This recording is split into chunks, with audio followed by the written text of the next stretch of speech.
ഇരിക്കുക. കൈ നെഞ്ചത്ത് വെച്ചുകൊണ്ട് നമ്മളെ തന്നെ ഈ ആരാധനയിലേക്ക് സമർപ്പിക്കുക. ഏറ്റു പ്രാർത്ഥിക്കുക. കർത്താവായ ദൈവമേ, തീർത്ഥാടനത്തിലെ പരിശുദ്ധ അമ്മയുടെ സന്നിധാനത്തിൽ ശാരീരിക സാന്നിധ്യത്തോടെ പ്രാർത്ഥിക്കുന്ന ഞങ്ങളോട് കൂടെ ഓൺലൈനിലെ പ്രാർത്ഥിക്കുന്നവരെയും ഈ ഉടമ്പടി ആരാധനയിലേക്ക് പ്രത്യേകം സമർപ്പിക്കുന്നു. കർത്താവേ, ഇക്കാലത്ത് നിന്റെ പ്രത്യേകമായ സാന്നിധ്യവും വചനത്തിന്റെ പ്രത്യേക വിരുന്നും വിശേഷ ഭക്ഷണവും നൽകി ഞങ്ങളുടെ കാലഘട്ടത്തെ പരിപോഷിപ്പിക്കുന്നതിന് നന്ദി പറയുന്നു. അമ്മേ, പരിശുദ്ധ അമ്മേ, ദൈവമാതാവേ, ഈ ആരാധന നിമിഷം മുഴുവനും ആരെല്ലാം ഓൺലൈനില് എപ്പോഴെല്ലാം ആരാധന കൂടുന്നുവോ അവരുടെ കണ്ണുനീരും ഇപ്പോൾ ഞങ്ങള് ആരാധനയില് അമ്മയുടെ മാധ്യസ്ഥത്തില് സമർപ്പിച്ചുകൊണ്ട് യേശുനാമത്തിൽ ആരാധിക്കുന്നു. ശ്രദ്ധിക്കട്ടെ.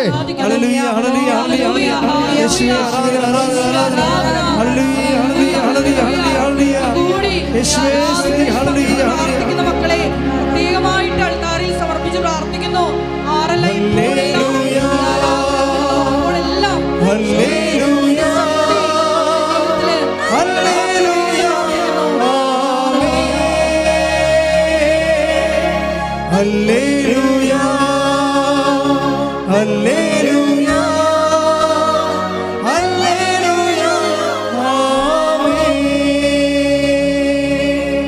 പരിശുദ്ധ പരമദിവ്യകാരുണ്യത്തിന് ആരാധനയും സ്തുതിയും പുകഴ്ചയും ഉണ്ടായിരിക്കട്ടെ. വീണ്ടും പ്രാർത്ഥിക്കുക. കർത്താവായ ദൈവമേ, അങ്ങയുടെ തിരുസന്നിധിയിലെ ഉണർവോടെ ആയിരിക്കാൻ അധരങ്ങൾക്ക് അഭിഷേകം നൽകണമേ. പ്രാർത്ഥിക്കുമ്പോഴേ തീ കത്തുകയും സ്വർഗമുണരുകയും ആത്മാഭിഷേകത്താൽ നിറയുകയും ചെയ്യുന്ന സഭയെ അങ്ങ് പടുത്തുയർത്തണമേ.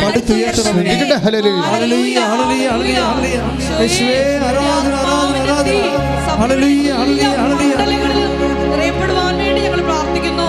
ഹല്ലേലൂയ, ഹല്ലേലൂയ, ഹല്ലേലൂയ, ആമേൻ. ഹല്ലേലൂയ, ഹല്ലേലൂയ, ഹല്ലേലൂയ, ആമേൻ.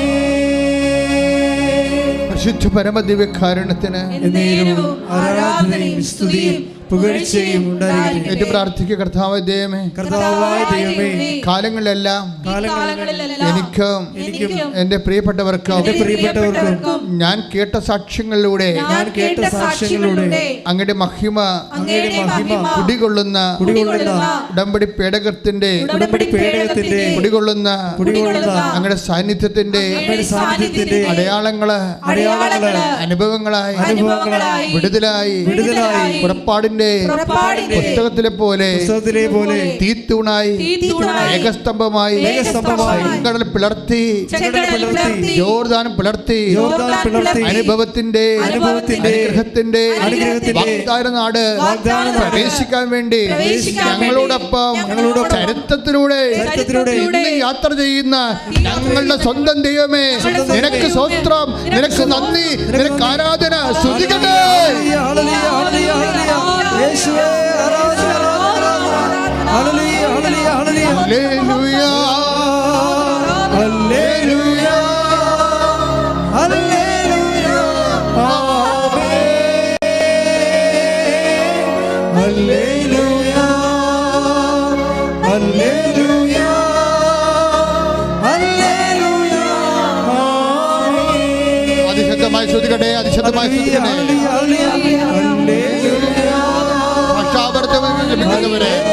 ഭാഷാപരത്തോടെ ശ്രദ്ധിക്കട്ടെ.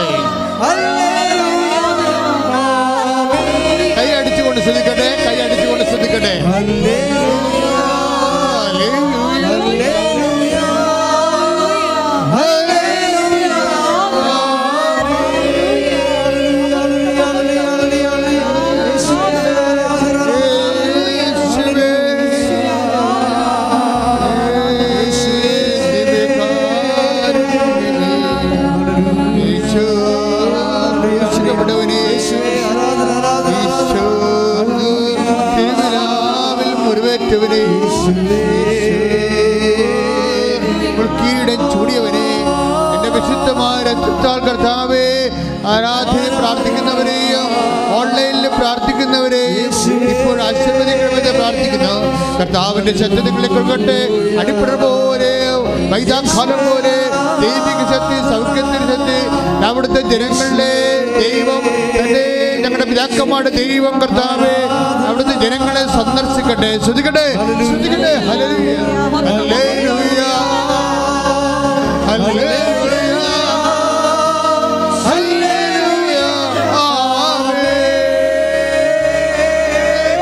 ഹല്ലേലൂയ. ഇടിമുഴക്കം പോലെ ഹല്ലേലൂയ, ഹല്ലേലൂയ, ആമേൻ.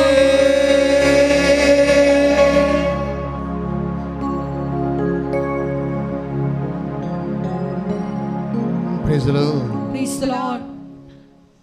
നമ്മൾ ദൈവതിരുസന്നിധിയിൽ ആയിരിക്കുകയാണ്. ദൈവത്താൽ ഇത്രയും അനുഗ്രഹിക്കപ്പെട്ട ഒരു സമൂഹം. നമ്മൾ ദൈവത്തിൻ്റെ വചനങ്ങളിലെ ആത്മാവിൻ്റെ കൂടെ അമ്മയുടെ കരഗ്രഹിച്ചുകൊണ്ട് അന്വേഷിക്കുന്നത് ദൈവത്തിൻ്റെ സ്നേഹവാത്സല്യങ്ങളുടെ കരുതലും കാവലും ഒക്കെയാണ്. പ്രാർത്ഥിക്കുക. കർത്താവായ ദൈവമേ, കർത്താവായ ദൈവമേ, അങ്ങ് ഞങ്ങളോട് കാണിക്കുന്ന കരുതല്, അങ്ങ് ഞങ്ങളോട് കാണിക്കുന്ന കരുതല് കാലങ്ങളായി അങ്ങ് കാത്തു നിൽക്കുന്ന നിന്റെ സംരക്ഷണം, നിന്റെ സ്നേഹം, നിന്റെ പരിപാലന എല്ലാം ഗ്രഹിക്കുവാൻ, സന്തോഷിക്കുവാൻ, ആരാധിക്കുവാൻ അഭിഷേകം നൽകണമേ. ഹല്ലേലൂയ, ഹല്ലേലൂയ, ഹല്ലേലൂയ, യേശുവേ ആരാധന, ആരാധന, ഹല്ലേലൂയ, ഹല്ലേലൂയ, സന്തോഷത്തോടെ ആരാധിക്കാൻ, മനസ്സിലുറന്ന് നിന്നെ സ്നേഹിക്കുവാനുള്ള വലിയ കൃപ ഞങ്ങൾക്ക് ഹല്ലേലൂയ, ഹല്ലേലൂയ, ഹല്ലേലൂയ, ആമേൻ, ഹല്ലേലൂയ, ഹല്ലേലൂയ, ഹല്ലേലൂയ, ആമേൻ. രോഗമുള്ള ഇടത്തെല്ലാം കൈകളെ വെച്ചുകൊണ്ട് പ്രാർത്ഥിക്കേണ്ട സമയമാണിത്. കഴുത്തിനും തോളിനും ഒക്കെ മുഴകളുള്ളവർ അവിടെ കർത്താവ് കാണിച്ചു തരുന്നുണ്ട്. അവിടെ എല്ലാം കൈകൾ വെച്ച് പ്രാർത്ഥിക്കേണ്ട സമയമാണ്. നിങ്ങൾ സാക്ഷ്യങ്ങൾ ശ്രദ്ധിച്ചാൽ നിങ്ങൾക്ക് മനസ്സിലാകും. ഇങ്ങനെയുള്ള ആരാധനയുടെ തീമഴ പെയ്യുന്ന സമയത്താണ് കർത്താവിൻ്റെ കരങ്ങൾ നിങ്ങളുടെ രോഗങ്ങളെ ഏറ്റെടുക്കുന്നത്. എവിടെയെല്ലാം രോഗങ്ങളുണ്ടോ, ഉദരാശയത്തിലെ രോഗങ്ങൾ, ഗർഭാശയത്തിലെ രോഗങ്ങൾ, പിസ്തുല രോഗങ്ങൾ, അണ്ടാശയത്തിലെ സിസ്റ്റ് രോഗങ്ങൾ എല്ലാം കൈകൾ വെച്ചുകൊണ്ട് പ്രാർത്ഥിക്കുക. പൊക്കിലിന് താഴെ കൈകൾ വെച്ചുകൊണ്ട് പ്രാർത്ഥിക്കുക. ശ്വാസകോശ രോഗികൾ നെഞ്ചിൽ കൈവച്ച് പ്രാർത്ഥിക്കുക. കരൾ രോഗികൾ നെഞ്ചിൽ താഴെ കൈവച്ചുകൊണ്ട് ഇടനെഞ്ചിൽ കൈവച്ചുകൊണ്ട് പ്രാർത്ഥിക്കട്ടെ. തൈറോയ്ഡ് രോഗികൾ, ട്രാൻസ്ലേറ്റ് രോഗികൾ, അതുപോലെ തന്നെയുള്ള സ്പോണ്ടിലോസിസിൻ്റെ അസുഖമുള്ളവർ എല്ലാം കഴുത്തിൽ കൈവച്ച് പ്രാർത്ഥിക്കട്ടെ. പ്രഷർ രോഗികൾ നെഞ്ചിൽ കൈവച്ച് പ്രാർത്ഥിക്കട്ടെ. മറാത്ത തലവേദനയുള്ളവർ, ഉറക്കമില്ലാത്തവരൊക്കെ ശിരസിൽ കൈവച്ചൊരു പ്രാർത്ഥിക്കട്ടെ. അതിശക്തമായി പ്രാർത്ഥിക്കട്ടെ. അമ്മയോട് ചേർന്ന് പ്രാർത്ഥിക്കട്ടെ. എല്ലാ മാലാഖമാരോട് ചേർന്ന് പ്രാർത്ഥിക്കട്ടെ. വിശുദ്ധന്മാരോട് ചേർന്ന് പ്രാർത്ഥിക്കട്ടെ. രക്തസാക്ഷിയോട് ചേർന്ന് പ്രാർത്ഥിക്കട്ടെ. സ്തുതിച്ച് പ്രാർത്ഥിക്കട്ടെ. ശ്രുതിക്കട്ടെ, ശ്രുതിക്കട്ടെ, ശ്രുതിക്കട്ടെ.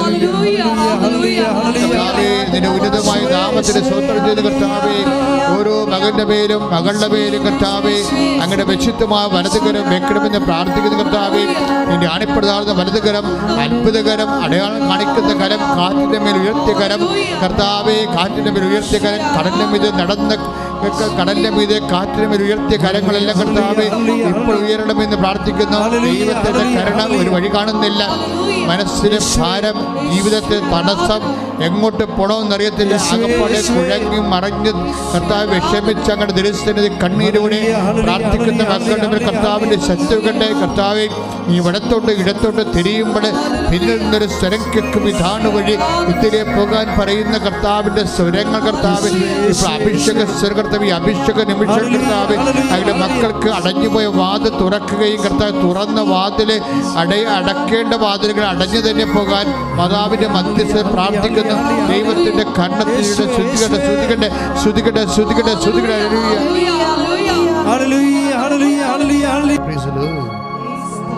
എന്തുകൊണ്ട് അങ്ങനെ പറയുന്നത്? ഈ മരുയാത്ര, ഈ മരുഭൂമിയിലെ യാത്രയാണ്, തണലില്ലാത്ത യാത്രയാണ്, തണൽ മരങ്ങൾ വെട്ടി വീഴ്ത്തപ്പെട്ട യാത്രയാണ്, നടക്കുന്ന തറ പൊള്ളുന്ന യാത്രയാണ്, വെയിലുരുകി വീഴുന്ന യാത്രയാണ്, മുരിഞ്ഞു തീരുന്ന യാത്രയാണ്. അപ്പോഴൊക്കെ വിശ്വാസി ചോദിക്കുന്നൊരു ചോദ്യമുണ്ട്, എന്താണ്? നിൻ്റെ കൃപ മതി എനിക്ക്. അത് ആഴമാർന്നൊരു എന്ന് നീ ചോദിക്കുന്നുവോ, അപ്പോൾ നിനക്ക് അഭിഷേകം ലഭിച്ചിരിക്കും. കാരണം കൃപ എന്ന് പറയുന്നത് ദൈവത്തിൻ്റെ ശക്തിയാണ്. നീ എത്തേണ്ട സ്ഥലം എത്തണം വരെ നിനക്ക് വേണ്ട വ്യയാധിക്യവും യാത്രാഭക്ഷണം കർത്താവിൻ്റെ കൃപയാണ്. അത് whatever may be the condition you are undergoing, നീ എന്ത് രീതിയിലാണ് ഇപ്പോൾ പോകുന്നത്. അപ്പോൾ നീ വിചാരിക്കും അത് തന്നെ ഇപ്പം നടന്നില്ലെങ്കിൽ ഞാൻ ചത്തുപോകും എന്ന് വിചാരിക്കും. പക്ഷെ കർത്താവ് പറയും, നീ ചാകത്തില്ല, നീ സർവൈവ് ചെയ്യുമെന്ന് പറയും. ഒരു വ്യക്തിയെ സർവൈവ് ചെയ്യിക്കുന്നത്, അതിജീവിപ്പിക്കുന്നത് കർത്താവിൻ്റെ കൃപയാണ്. കൈയടിച്ച് കർത്താവ് ഈ സൊല്യൂഷൻ നമ്മൾ ഉണ്ടാക്കിയതല്ല.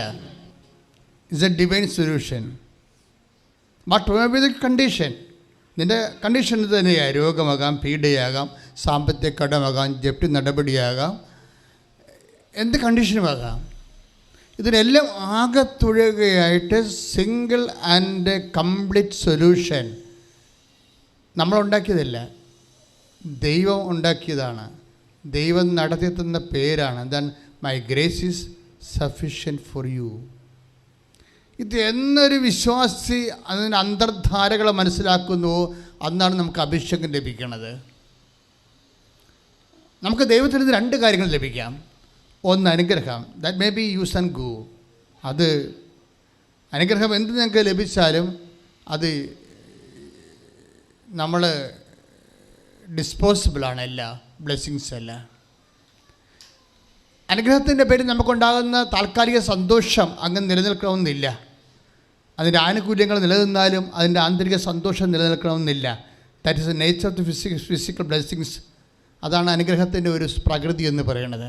പക്ഷേ അഭിഷേകം അങ്ങനെയല്ല. അഭിഷേകം നിനക്ക് നൽകപ്പെട്ടാൽ അത് നൽകപ്പെടുന്നത് നിൻ്റെ ശരീരത്തിനല്ല, നിൻ്റെ ആത്മാവിനാണ്. അത് അങ്ങ് നിലനിൽക്കാം. എൻഡ്യൂറിങ് ആണ്. An anointing is enduring. പ്രാർത്ഥിക്കുക, കർത്താവായ ദൈവമേ, നിലനിൽക്കുന്ന അഭിഷേകത്താൽ, സുവിശേഷം പറയുന്ന പുതിയ അഭിഷേകത്താൽ അങ്ങയുടെ ദാസനെയും ദാസിയെയും പ്രഭാതത്തിൽ അഭിഷേകം ചെയ്യണമേ. അമ്മേ, പരിശുദ്ധമേ, ദൈവമാതാവേ, അമ്മയിൽ നിറഞ്ഞു വിളങ്ങിയ ദൈവകൃപയ്ക്കായി ഞങ്ങൾ നിറയാൻ വേണ്ടി ഇപ്പോൾ മാധ്യസ്ഥം വഹിക്കണമേ. ഈശോ അമ്മയുടെ മാധ്യസ്ഥത്തില് പ്രസാദിച്ചുകൊണ്ട് അപ്പാ ദൈവപിതാവേ, കർത്താവായ യേശുക്രിസ്തു വഴി ഞങ്ങൾ പ്രാർത്ഥിക്കുന്ന അവിടുത്തെ തിരുമുറിവിന്റെ പീഡാനുഭവങ്ങളുടെ തിരുമരണത്തിന്റെ ശക്തിയായ കൃപ ഞങ്ങളുടെ കൊഴുകട്ടെ. ശ്രുതികട്ടെ. ഹല്ലേലൂയ. അവേർഷൻ ആൻഡ് അട്രാക്ഷൻ രണ്ട് തരത്തിലാണ് കൃപ നമുക്ക് ലഭിക്കുന്നത്. ഇപ്പോഴുള്ള സിറ്റുവേഷൻസാണ് കൃപയായിട്ട് കൺവേർട്ട് ചെയ്യാനുള്ള അനുകൂലമായ സാഹചര്യങ്ങൾ. ഇപ്പോൾ നമുക്ക് കുറച്ച് ടെൻഷൻ ഉണ്ടെന്ന് വിചാരിച്ചോ. പരീക്ഷ ടെൻഷനാകാം, റിസൾട്ട് വരാൻ പോകുന്ന ടെൻഷനാകാം, അല്ലെങ്കിൽ ബാങ്കുകാരൻ്റെ എന്തെങ്കിലും തരത്തിലുള്ള വിരട്ടലിനുകൊണ്ട് ടെൻഷനാകാം, അല്ലെങ്കിൽ രോഗത്തിൻ്റെ ഓപ്പറേഷൻ ഡേറ്റ് ഇട്ടതിൻ്റെ ടെൻഷനാകാം. എല്ലാ ടെൻഷൻ. ഈ ടെൻഷൻ നമുക്ക് രണ്ട് തരത്തിൽ ഇതിനെ കൈകാര്യം ചെയ്യാം. ഒന്ന്, ഇതിനെ നമുക്ക് അവേർഷനോടുകൂടി ഇതിനെ സമീപിക്കാം. ഇതിനെ ഒരു എടുത്തു മാറ്റപ്പെടേണ്ട നമുക്ക് വെറുക്കപ്പെടേണ്ട ഒരു കാര്യമായിട്ട് എടുക്കാം. പക്ഷെ അത് അപ്പോൾ കൃപയായിട്ട് കൺവേർട്ട് ചെയ്യത്തില്ല. ചിലപ്പോൾ അത് ദൈവം എടുത്ത് മാറ്റുമ്പോൾ അത് ബ്ലെസ്സിങ്സായിട്ട് വർക്ക് ചെയ്യാം. പക്ഷേ ദൈവാംശമായിട്ട് നിലനിൽക്കണമെന്ന് നിർബന്ധമില്ല. പക്ഷെ നിനക്കതിൻ്റെ അഭിഷേകമാണ് ലഭിക്കണമെങ്കിൽ അത് ദൈവാംശമായി നിലനിൽക്കും. ദൈവത്തിന് എപ്പോഴും ലാൻഡ് ചെയ്യാൻ പറ്റുന്ന ഒരു അഭിഷേകം വന്നായിക്കഴിഞ്ഞാൽ ചില ആൾക്കാർക്ക് ഭയങ്കര ധൈര്യമല്ലേ. കഴിഞ്ഞ ദിവസങ്ങളിൽ ഒരു സാക്ഷ്യം ഉണ്ടായത്, സ്തുതിക്കട്ടെ, hallelujah hallelujah hallelujah hallelujah hallelujah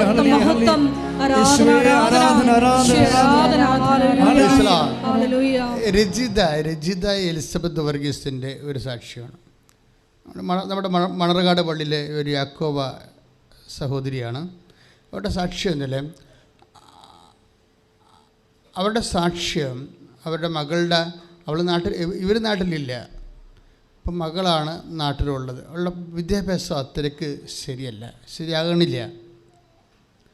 അപ്പോൾ അമ്മ ഒരു കൊല്ലം മുമ്പ്, അവർക്ക് 46 വയസ്സുണ്ടായിരുന്ന കാലത്ത്, കഴിഞ്ഞ കൊല്ലം, ഇപ്പോൾ അവർക്ക് 47 വയസ്സായി.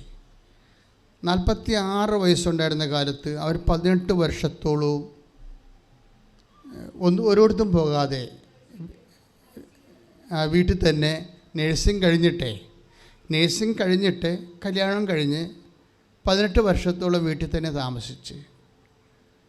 വെച്ചാൽ അവരൊരിടത്തും വിടത്തില്ലായിരുന്നു, അവർക്കൊരിടത്തും പോകാൻ പറ്റത്തില്ലായിരുന്നു. അവിടെ പ്രൊഫഷൻ അങ്ങ് കുലച്ച് മുരണ്ടുപോയി. വല്ലാത്തൊരവസ്ഥയാണ്. 18 വർഷം എന്നൊക്കെ ഗ്യാപ്പ് എന്നൊക്കെ പറഞ്ഞാൽ നിങ്ങൾക്കറിയാമല്ലോ, ഡെഡ് ബോഡി പോലെ പോകും. അമ്മ ഇതെന്നിട്ട് അതിൽ അവസാനമാണ് ഇവൾ ഈ ഉടമ്പടിയെക്കുറിച്ച് അറിയണത്. അപ്പോൾ ഒരു കണക്കിന് ജപമാല ഒന്നും ചെല്ലാത്ത വീടല്ലേ, ആ വീട്ടുകാരെ കെട്ടിച്ച വീട്ടുകാരും അങ്ങനെ ഇതുപോലെയുള്ള ഒരു പേഴ്സണൽ അറ്റാച്ച്മെൻറ്റ് ദൈവമായിട്ട് ഉള്ള ആൾക്കാരല്ല. അവൾ സാക്ഷ്യത്തെ പറഞ്ഞാണ്, ഞാൻ അവരെ കുറ്റം പറയുകയല്ല. അവളുടെ പഴയ സാക്ഷ്യങ്ങളിലുണ്ട്. എലിസബത്തിൻ്റെ 2ാമത്തെ സാക്ഷ്യമാണ് കഴിഞ്ഞ ആഴ്ച നടന്നത്. ഒരു കൊല്ലം മുമ്പൊരു സാക്ഷ്യം അവൾ പറഞ്ഞ് അവസാനിപ്പിക്കണ ഇതാണ്, ഞാൻ വീണ്ടും വരും അമ്മയുടെ മുമ്പിൽ സാക്ഷ്യം പറയാനെന്നും പറഞ്ഞാണ്. അവരൊക്കെ അതിങ്ങനെ അഭിഷേകം കിട്ടിയ ആൾക്കാരുടെ ഒരു പ്രത്യേകതയാണത്.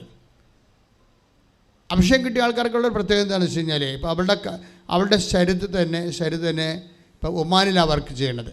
അവളുടെ കാലിൽ വല്ലാത്തൊരു തടിപ്പും ഒരു മുഴയും ഒക്കെയാണ്. തടിപ്പ്, അത് പിന്നെ കളറ് മാറി നമ്മൾ ക്യാൻസറിൻ്റെ ഒക്കെ രീതിയിലേക്ക് പോകാൻ പറ്റുന്ന രീതിയിൽ അങ്ങോട്ടും ഇല്ല ഇങ്ങോട്ടും ഇല്ല, പഴുപ്പണെ പുറത്ത് വന്നുമില്ല, വേദന മാറണമില്ല, കാലേന്നീ പാട് മാറുന്നുമില്ല, അതെല്ലാം കല്ല് പോലെ കിടക്കി. അപ്പോൾ ഇവിടെ തിരിച്ച് നാട്ടിലേക്ക് വന്നപ്പോൾ അവൾ തീരുമാനിച്ചതാണ്, മാതാവ് ഇത് സുഖപ്പെടുത്തും, പക്ഷേ അതിനു മുമ്പ് ഞാനിത് മൊബൈലിൽ ഫോട്ടോ എടുത്ത് വെക്കണ്ടേ. ഇതാണ് അഭിഷേകം എന്ന് പറയുന്നത്, മനസ്സിലായില്ലേ? ഈ അനുഗ്രഹവും അഭിഷേകവും തമ്മിൽ അനുഭവതലത്തിൽ ഭയങ്കര വേരിയേഷൻസാണ്. അഭിഷേകം കിട്ടിയ വ്യക്തിയെ സംബന്ധിച്ചിടത്തോളം ദൈവം എന്താണ് ചെയ്യാൻ പോകുന്നതിനെക്കുറിച്ചൊക്കെ അവർക്കൊരു ഐഡിയ നേരത്തെ വരും. അങ്ങനെയാണ് ഉത്കണ്ഠ പോകണത്. വെറുതെ ഉത്കണ്ഠ പോകത്തില്ല, വെറുതെ നിരാശ പോകത്തില്ല. അത് ദൈവം നമുക്ക് ചെയ്യാൻ പോകുന്ന കാര്യങ്ങളെക്കുറിച്ച് ആത്മാവ് നമുക്ക് നേരത്തെ ഒരു ഇൻറ്റിമേഷൻ തരും. അപ്പോൾ ഇൻറ്റിമേഷൻ അമ്മാതാവ് എടുത്തു മാറ്റാനും പോകുന്നു എന്ന് അവർക്ക് ഇൻറ്റിമേഷൻ കിട്ടി. അപ്പോൾ അത് ആദ്യം ചെയ്ത നടപടി എന്താണ്? അമ്മ എടുത്ത് മാറ്റിയെന്ന് എനിക്ക് നാട്ടുകാരോട് പറയണ്ടേ. അതിനുവേണ്ടി മൊബൈലിൻ്റെ ഫോട്ടോ എടുത്ത് വെക്കും. മൊബൈലിൻ്റെ ഫോട്ടോ എടുത്ത് വെച്ചിട്ട് നെടുമ്പാശ്ശേരിയിൽ നിന്ന് അമ്മേനെ കണ്ടിട്ട് വീട്ടിൽ പോകാമെന്ന് പറഞ്ഞുകൊണ്ട് ഇവിടെ ഇറങ്ങും ആളിറങ്ങിയിട്ട് ട്രോളി ബാഗും പിടിച്ചിട്ട് ഇവിടെ വരും. ഇവിടെ വന്ന് ശുശ്രൂഷ അത് അങ്ങനെ ഷെഡ്യൂൾഡ് ശുശ്രൂഷ നടക്കുമല്ലോ. പക്ഷേ ഇങ്ങനെ ചിലർ പറയില്ല അച്ഛനെ കാണണം എന്നൊക്കെ പറയലേ. അച്ഛനെ കാണണം എന്നൊക്കെ പറയുന്നത് അഭിഷേക ലെവലിലുള്ള ആൾക്കാരല്ല, അനുഗ്രഹ ലെവലിലുള്ള ആൾക്കാരാണ്. അഭിഷേക ലെവലിലുള്ള ആൾക്കാർ അമ്മയെ കാണത്തുള്ളൂ. അത് വ്യത്യാസമുണ്ട് ശരിക്കും. അപ്പോഴേ അവർ വന്നിച്ചും പറഞ്ഞ് അമ്മേ കാല് കാണിച്ചിട്ട് പോയി, വേറെ പ്രശ്നമൊന്നുമില്ല, കാല് കാണിച്ചിട്ട് പോയി. ഒരു കൊല്ലത്തെ അനുഗ്രഹത്തിന് നന്ദിയും പറഞ്ഞ് കാല് കാണിച്ചിട്ട് പിന്നെ ട്രോളി ബാഗ് എടുത്ത് കാറെ കയറി ആൾ വീട്ടിൽ പോയി. മകളോട് പറഞ്ഞ് അമ്മയെ ഞാൻ കാല് കാണിച്ചിട്ടുണ്ട്, ഇനി ചികിത്സ വേണ്ടോയെന്ന് അമ്മയാണ് നിശ്ചയിക്കേണ്ടതെന്ന് പറഞ്ഞ് ഇങ്ങനെ കാല് നോക്കിയപ്പോൾ ഈ സംഭവമില്ല അവിടെ. അപ്പോൾ ഇതിനാണ് ഈ അഭിഷേകം. ഞാൻ അഭിഷേകം എന്ന് പറയുമ്പോൾ നിങ്ങൾക്കത് എല്ലാവർക്കും മനസ്സിലാകത്തില്ല. അഭിഷേകം എന്ന് വെച്ചാൽ ഇതൊരു ബന്ധമാണ്. ആദ്യം ഒരു പേഴ്സണൽ ബന്ധത്തിലൂടെ ഉണ്ടാകുന്ന ആന്തരികമായിട്ടുള്ള സാന്നിധ്യ സംവേദനങ്ങൾക്കാണ് ഈ അഭിഷേകം എന്ന് പറയുന്നത്. സാന്നിധ്യം മാത്രമല്ല, ഈ ആന്തരിക സാന്നിധ്യത്തിൽ നിന്ന് സംവേദിപ്പിച്ചുകൊണ്ടിരിക്കും എന്താണ് സംഭവിക്കാൻ പോകുന്നത്. അങ്ങനെ സംവേദിക്കണമെങ്കിൽ പേഴ്സണൽ റിലേഷൻസ് വേണം. ആ റിലേഷൻസ് എന്ന് പറയുന്നത് ഇവരുടെ റിലേഷൻ ലെവൽ ഭയങ്കര വേറെ ഒരു ലെവലാണ്. കാര്യം അവൾ തീയിൽ നിന്ന് കരിഞ്ഞ് ഇറങ്ങി വന്നിട്ട് അമ്മ ഒന്നേം തുടങ്ങി എല്ലാം റീസെറ്റ് ചെയ്തുകൊണ്ട് അമ്മ ആരാണെന്ന് അവൾക്ക് നല്ല ശരിക്കറിയാം. അപ്പം അതുകൊണ്ട് എന്നെ സംബന്ധിച്ച് കഴിഞ്ഞാൽ ഈ മകൾ അവളോട് ഒമാനിൽ വെച്ച് പറയും, അമ്മ ഹോൾ ടിക്കറ്റ് കിട്ടിയെന്ന് പറയും. അപ്പം ഇവളുടെ പഠിത്തത്തിന് അത്രയ്ക്ക് മെച്ചമല്ല, ഇപ്പോഴേ ഇവളുടെ അമ്മ ഇവിടെ ഇല്ലല്ലോ താനും. അപ്പം മകളുടെ +1 എന്തോ ഹോൾ ടിക്കറ്റാണ്, 10ാം ക്ലാസ്സിൽ ഹോൾ ടിക്കറ്റാണ്. പക്ഷേ എടുത്ത ശ്വാസത്തിൽ ഇവളുടെ മകളോട് പറഞ്ഞത് എന്താ വെച്ച് കഴിഞ്ഞാൽ, നീ അത് എന്നെ കാണിക്കണ്ട, ഞാൻ നിൻ്റെ അമ്മയല്ലെന്ന് പറയും. അതാണ് ആ ഡയലോഗിൻ്റെ വെട്ടിമുറിച്ചുള്ള പോക്ക് കണ്ടില്ലേ. നീ അതെന്നെ കാണിക്കണ്ട, ഞാൻ നിൻ്റെ അമ്മയല്ല, നിന്നെ ഞാൻ ഏൽപ്പിച്ചു പോകുന്ന ഒരാളുണ്ട്, അയാളാണ് നിൻ്റെ അമ്മ, അവരെ കാണിക്കാൻ പറയും. ഇതാണ് റിലേഷൻസിൻ്റെ പോക്ക്. ഇതിനാണ് അഭിഷേക നിലവാരം എന്ന് പറയുന്നത്. പ്രാർത്ഥിക്കുക, കർത്താവായ ദൈവമേ, വ്യക്തിപരമായ അമ്മ ബന്ധത്തിന്റെ അഭിഷേക തലത്തിലേക്ക് ഞങ്ങളെ നീ സ്വകാര്യമായി ഉയർത്തണമേ. നമുക്കിത് ചുണ്ട് കൊണ്ടും പാടാൻ, ചങ്ക് കൊണ്ടും പാടാം. ദൈവത്തെ നീ സ്നേഹത്തോടെ അനുഭവിച്ച് കഴിയുമ്പോൾ നിൻ്റെ ചങ്കിങ്ങനെ പഠിക്കൊണ്ടും. അപ്പം നമ്മൾ തന്നെ അറിയാതെ പാടും. എന്താ സംഭവിച്ചു കഴിഞ്ഞാൽ, ഈ അഭിഷേകം കിട്ടിക്കഴിഞ്ഞാൽ ഇന്നത്തെ കുരിശുകൾ ഇന്നത്തെ കൃപയായി മാറും. മനസ്സിലായില്ലേ? ഇന്നലത്തെ ബൈബിളെന്ന് പറയണതേ ഒരിക്കലും എനിക്ക് ജീവിക്കാനും തോന്നണില്ല, മരിക്കാനും തോന്നാത്തൊരവസ്ഥയാണ്. കാര്യം ജീവിക്കാൻ തോന്നാത്തതെന്ന് കഴിഞ്ഞാൽ ഇതിൽ ജീവിക്കണ ദൈവത്തിൻ്റെ അടുത്ത് പോകുകയാണായിരിക്കും എപ്പോഴും അഭിഷിക്തരെ സംബന്ധിച്ചിടത്തോളം ഏറ്റവും സന്തോഷം. പക്ഷെ മരിക്കാൻ തോന്നാത്തതിൻ്റെ കാരണം എന്ന് വെച്ച് കഴിഞ്ഞാൽ കർത്താവിൻ്റെ വചനം, മധുരമായ വചനം ഇനിയും അറിയാത്തവരെ അറിയിക്കുന്നതായിരിക്കും ഒരു അഭിഷിക്തൻ്റെ സന്തോഷം എന്ന് പറയുന്നത്. അത്രയ്ക്ക് സൂപ്പറാണ്. ഞാൻ എന്താ ഇപ്പോൾ പറഞ്ഞത് നിങ്ങളോട്, ഈ അഭിഷേകം കിട്ടിയാൽ ഇന്നലത്തെ കുരിശുകൾ ഇന്നത്തെ കൃപയായി മാറുമെന്ന്. സത്യം പറഞ്ഞാൽ ബൈബിള് മാത്രമേ അങ്ങനെ പറയത്തുള്ളൂ, കുരിശില്ല, കൃപ മാത്രമാണെന്ന്. ഒരു കുരിശിന് നിനക്ക് കൃപയായിട്ട് എപ്പോഴാണ് കൗണ്ട് ചെയ്യാൻ പറ്റുന്നത്, അപ്പം നീ ക്രിസ്ത്യാനിയായിരിക്കും. ശ്രദ്ധിക്കട്ടെ. ഹല്ലേലൂയ. ഉൽപ്പത്തി പുസ്തകം 45 തിരുവചനം 5. ഉൽപ്പത്തി പുസ്തകം 45-ാം അധ്യായം 5-ാമത്തെ തിരുവചനം. എന്താണ് നമ്മുടെ സബ്ജക്റ്റ്? എന്താണ് ഇപ്പം നമ്മുടെ സബ്ജക്റ്റ് എന്ന് പറയാൻ പറ്റത്തില്ല, പരിശുദ്ധാത്മാവിൻ്റെ സബ്ജക്റ്റ്. ഇപ്പോൾ ആത്മാവല്ലേ ഈ വചനം തന്നത്. ആത്മാവ് എന്താ പറഞ്ഞത് കഴിഞ്ഞാൽ ഇന്നലത്തെ കുരിശാണ് ഇന്നത്തെ കൃപ. അത് ആദ്യം ഞാൻ പറയണതാണ്. ഇന്നലത്തെ കുരിശാണ്. ഇന്നലെ എന്ത് സംഭവിച്ചോ അത് ഇന്നലെയും ഇന്നും ഒക്കെ നമുക്ക് ചിലപ്പോൾ ദുഃഖകരമായ കാര്യമാകാം. പക്ഷേ ഒരു സ്വർഗാനുഭവത്തിൻ്റെ നമ്മൾ ഫോർമാറ്റ് ചേഞ്ച് ചെയ്യുമ്പോൾ എന്താ പറയണത്, അവിടുന്ന് അവരുടെ കണ്ണിൽ നിന്ന് കണ്ണീരെല്ലാം ഒപ്പിയെടുക്കും. എപ്പോഴാണ് കണ്ണുനീര് ഒപ്പിയെടുക്കപ്പെടുന്നത്? കുരിശ് കൃപയായിട്ട് കൺവേർട്ട് ചെയ്യപ്പെടുമ്പോൾ അത് നമ്മൾക്കത് അനുഭവമാതിരി തീരുമ്പോഴാണ് നമ്മുടെ കണ്ണുനീര് ഒപ്പിയെടുക്കുന്നത്. അപ്പം കൃപയുടെ അനുഭവവും സ്വർഗാനുഭവവും ഒരു വിശ്വാസം സംബന്ധിച്ചിടത്തോളം സൈമൾട്ടേനിയസ് ആയിട്ട് സംഭവിക്കുന്ന കാര്യങ്ങളാണ്. സ്തുതിക്കട്ടെ. ഹല്ലേലൂയ. ഉൽപ്പത്തി പുസ്തകം 45 തിരുവചനം 5 വായിച്ചോളൂ. എന്നെ ഇവിടെ വിറ്റതോർത്ത് നിങ്ങൾ വിഷമിക്കുകയോ വിഷാദിക്കുകയോ വേണ്ട. ആര് പറയണതാണിത്? ജോസഫ് അല്ലേ? പഴയ നിയമത്തിലെ ജോസഫ് പറയണ. ആരോട് പറയണതാണ്? സഹോദരന്മാരോട് പറയണതാണ്. എന്താ സംഭവിച്ചത്? അങ്ങേരെ കുഞ്ഞുനാളിൽ അവർ വിറ്റ് കളഞ്ഞു അല്ലേ? കുഞ്ഞുനാളിൽ സംഭവിച്ച ഒരു കാര്യമാണ്. അത് ഇപ്പോൾ സങ്കടമായിട്ട് ആണ് ഇപ്പോൾ അവർക്ക് ചേട്ടന്മാർക്ക് തോന്നണത്. അപ്പോൾ ജോസഫിന് കർത്താവ് കൊടുത്തൊരു അഭിഷേകം എന്താണ്? എന്താ പറയണത്? എന്നെ ഇവിടെ വിറ്റതിനെ ഓർത്ത്, പറഞ്ഞോളൂ, എന്നെ ഇവിടെ വിറ്റതോർത്ത് നിങ്ങൾ വിഷമിക്കുകയോ വിഷാദിക്കുകയോ വേണ്ട. അപ്പോൾ ഇന്നലെ സംഭവിച്ച ഒരു സങ്കടത്തെ ഓർത്ത് നിങ്ങൾ വിഷാദിക്കരുത്. അത് ജോസഫിനോട് മാത്രം പറയണതല്ല, ഏകദൈവത്തെ വിശ്വസിക്കുന്ന എല്ലാവരോടും പറയണതാണ്. നിങ്ങളുടെ ജീവിതത്തിൽ ഇന്നലെ സംഭവിച്ച ഒരു വിഷയത്തെ ഓർത്ത് ഇന്ന് വിഷാദിക്കരുതെന്ന്. എന്താ കാര്യം? ആ കുരിശുകൾക്കെല്ലാം കൺവേർഷൻ സംഭവിക്കാൻ കൃപയിലേക്ക്, കുരിശിനെ സംബന്ധിച്ചിടത്തോളം ഒരു അൾട്ടിമേറ്റ് ആയിട്ടുള്ള ഓപ്ഷൻസേ ഉള്ളൂ. എന്താണത്? കൃപയായിട്ട് കൺവേർട്ട് ചെയ്യപ്പെടുകയാണ്. കുരിശ് കൃപയാക്കാൻ പറ്റുന്നില്ലെങ്കിൽ അത് ശാപമായിട്ട് മാറും. വിശ്വാസത്തിൻ്റെ ഒരു വില അതാണ്. വിശ്വാസം ഈ കുരിശിലേക്ക്, ആ കുരിശ് തൂങ്ങി പാവത്തിന് പരിഹാരം ചെയ്ത് മരിച്ചവൻ്റെ ഉയർപ്പിൽ വിശ്വസിക്കുമ്പോഴേ ആണ് ഈ കുരിശ് കൺവേർട്ട് ചെയ്ത് ശാപമാകാതെ അത് കൃപയായി മാറണത്. അതാണ് ക്രിസ്തുവിനെ സ്വീകരിക്കുമ്പോൾ ക്ലേശങ്ങൾക്ക് സംഭവിക്കുന്ന രൂപാന്തരീകരണങ്ങൾ. സ്തുതികട്ടെ പരമ ദിവ്യകാരുണ്യത്തിന്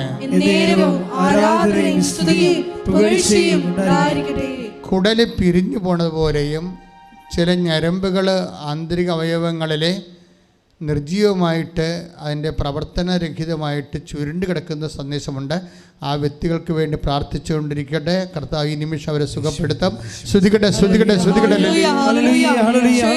നല്ലവനായ ഉന്നതമായ നാമത്തിന് സ്വന്തം ചെയ്ത് കർത്താവേ, അമ്മേ, പരിശുദ്ധമ്മേ, ദേവമാതാവേ, ഇപ്പോഴേ കർത്താവ് കുടലുകൾ ചുരുണ്ട് പോയിട്ടുള്ള വ്യക്തികൾ ഇവിടെ ഇരിക്കുന്നവരായാലും ഓൺലൈനായാലും കർത്താവിൻ്റെ ആണിപ്പെടുതാതെ വലതു കരത്താൽ സ്പർശിക്കണമേ. ഞരമ്പുകൾ കുരുങ്ങിപ്പോയവരെ, ഞരമ്പുകൾ കുരുങ്ങിപ്പോയവർ, കെട്ടുവെച്ചവര്, ഞരമ്പുകൾ ഞങ്ങിപ്പോയവര്, അമർന്നു പോയവര്, ജാമായി പോയവര് കർത്താവിന്റെ നാമത്തിൽ സൗഖ്യം പ്രാപിക്കട്ടെ.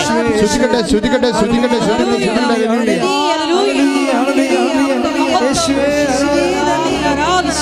റീഡകി 45:5 വീണ്ടും വായിക്കുക. ശ്രുതികട്ടെ, ശ്രുതികട്ടെ. ഉൽപ്പത്തി 45:5 എന്നെ ഇവിടെ വിറ്റതോർത്ത്, വീണ്ടും പ്രാർത്ഥിക്കുക. എന്നെ ഇവിടെ വിറ്റതോർത്ത് നിങ്ങൾ വിഷമിക്കുകയോ വിഷാദിക്കുകയോ വേണ്ട. കാരണം ജീവൻ നിലനിർത്താൻ വേണ്ടി ദൈവമാണ് എന്നെ നിങ്ങൾക്ക് മുൻപേ ഇങ്ങോട്ട് അയച്ചത്. എന്താണ് കഴിഞ്ഞകാല ക്ലേശങ്ങളെക്കുറിച്ചുള്ള ബൈബിളിൻ്റെ വേർഷൻ എന്താണ്? കർത്താവിൻ്റെ വചനം എന്താ പറയണത്? കഴിഞ്ഞ കാലത്ത് എന്ത് സംഭവിച്ചു? ചിലപ്പോൾ വീട്ടിൽ നിന്ന് ഇറക്കി വിട്ടവരുണ്ട്, ഇല്ലേ? ചിലപ്പോൾ പരീക്ഷയിൽ എന്തെങ്കിലും ഇഷ്യൂ ഉണ്ടായി, ആ ഗൈഡിൻ്റെയോ അല്ലെങ്കിൽ ടീച്ചറിൻ്റെയോ പ്രത്യേക താല്പര്യത്തിൽ ചിലപ്പോൾ നിങ്ങൾക്ക് പഠനപരാജയം ഉണ്ടാകാം, എന്തെങ്കിലുമൊക്കെ പരാജയം ഉണ്ടാകും മനുഷ്യൻ്റെ ജീവിതത്തിൽ. ഇതിന് എല്ലാം കഴിഞ്ഞ കാലങ്ങളിൽ സംഭവിച്ചിട്ടുള്ള എല്ലാ ഇകഴ്ത്തലുകളും സുവിശേഷ വിഹിതമായി സ്വീകരിക്കാൻ പറഞ്ഞിരിക്കുകയാണ്. സുവിശേഷ വിഹിതം എന്ന് പറയുമ്പോഴെന്താ? സുവിശേഷ വിഹിതമായി സ്വീകരിക്കുക എന്ന് പറഞ്ഞു കഴിഞ്ഞാൽ ക്രിസ്തുവിനോട് ചേർത്ത് വെച്ച് സ്വീകരിക്കുക എന്നതിൻ്റെ അർത്ഥം. നമ്മോട് ചേർത്ത് വെച്ചല്ല, എന്നോട് അങ്ങനെ ചെയ്തതെന്നല്ലേ പറയണത്.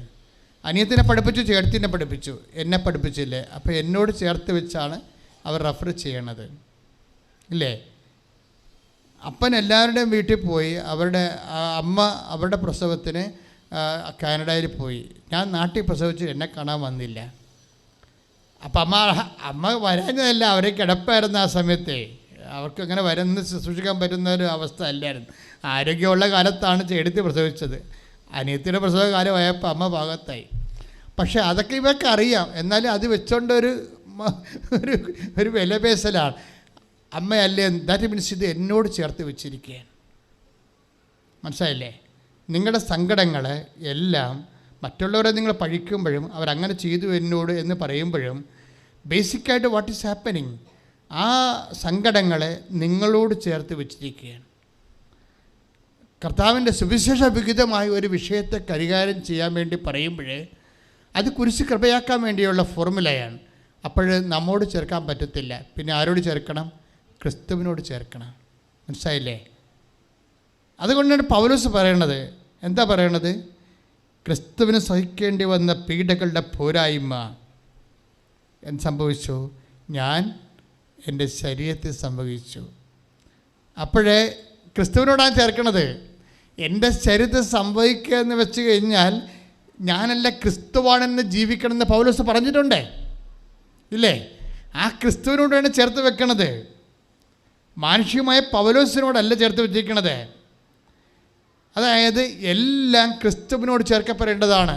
നിൻ്റെ പരാജയം, നിൻ്റെ തോൽവി, മറ്റുള്ളവർ നിന്നോട് കാണിച്ച പാരവെപ്പും സൂചിവെപ്പും, നിന്നെ പാർശ്വവൽക്കരിച്ചതെല്ലാം, നിൻ്റെ എല്ലാ സ്ക്രാപ്പായിട്ടുള്ള എല്ലാ ഐറ്റംസും നീ ചേർക്കപ്പെടേണ്ട ഒരു വ്യക്തിയുണ്ട്. അവൻ്റെ പേര് ക്രിസ്തുവെന്നാണ്. അവൻ മരണം കൊണ്ട് അവസാനിപ്പിക്കാത്ത കൊണ്ടാണ് അവനെ ക്രിസ്തുവെന്ന് വിളിക്കേണ്ടത്. അവൻ്റെ പേരെന്ന് പറയുന്നത് കർത്താവാണ്. ക്രിസ്തു കർത്താവാകണത് എപ്പോഴാണ്? അഭിഷിക്തൻ കർത്താവായി ഈശോ മിശിഹായാകണത് എപ്പോഴാണ്? അവൻ മരണത്തിന് പരിഹാരം ചെയ്തിട്ട് ഉയർത്തെഴുന്നേൽക്കുമ്പോഴാണ് അവൻ കർത്താവായിട്ട് മാറേണ്ടത്. കൈയിട്ടിച്ച് കർത്താവിനെ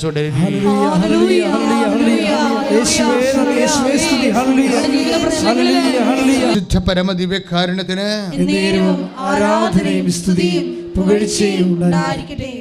ജീവൻ നിലനിർത്താൻ വേണ്ടിയാണ്. അത് ഭയങ്കരമായൊരു വചനമാണ്.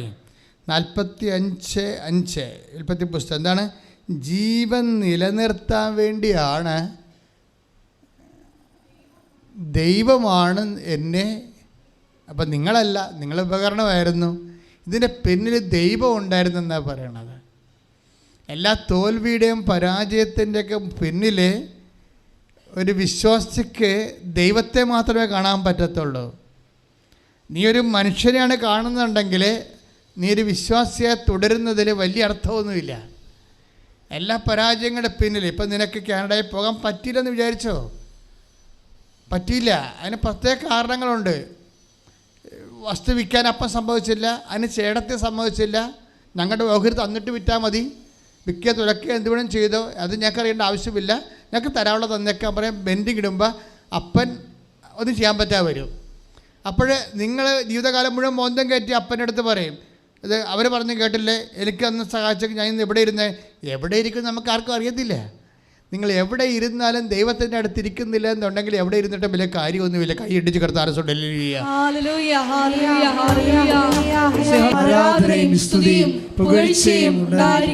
ഭൂതകാലങ്ങൾ സംഭവിച്ചിട്ടുള്ള കുരിശിനെ വർത്തമാനകാലത്തെ കൃപയായിട്ട് കൺവേർട്ട് ചെയ്യാനുള്ള ഒരു സോഫ്റ്റ്വെയറിൻ്റെ പേരാണ് ക്രിസ്തു.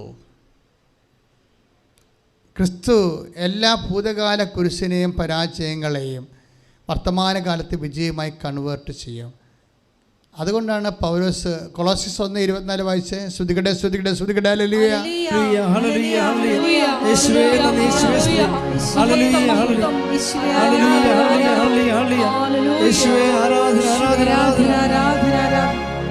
കൊളോസ്യൻസ് 1:24 നിങ്ങളെ പ്രതിയുള്ള പീഡകളിൽ ഞാൻ സന്തോഷിക്കുന്നു. എന്ന് പറഞ്ഞാൽ നിങ്ങളെ പ്രതിയുള്ള പീഡകളിൽ ഞാൻ സന്തോഷിക്കുന്നു. സഭയാകുന്ന തന്റെ ശരീരത്തെ പ്രതി ക്രിസ്തുവിന് സഹിക്കേണ്ടി വന്ന പീഡകളുടെ കുറവ് എന്റെ ശരീരത്തിൽ ഞാൻ നികത്തുന്നു.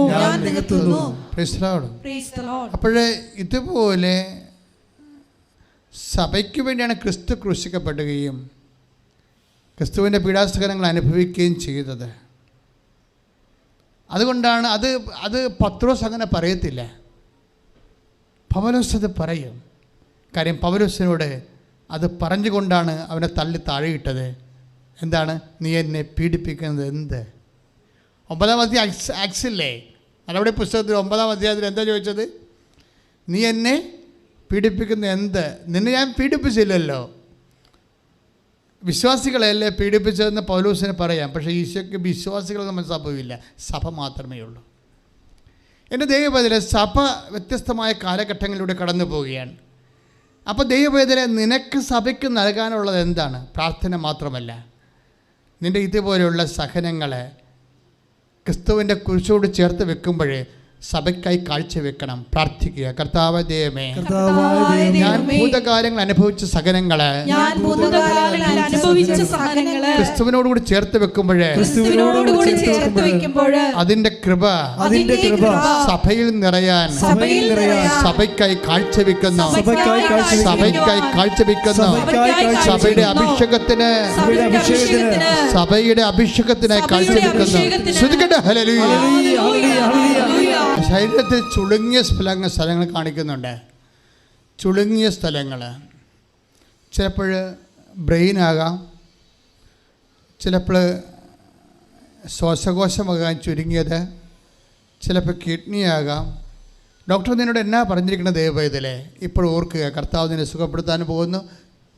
ചുളുങ്ങിയ സ്ഥലങ്ങളിലേക്ക് ഡയഗ്നോസ് ചെയ്തിട്ടുള്ളവരെ അവിടെ കൈവച്ചുകൊണ്ട് സ്തുതിക്കട്ടെ.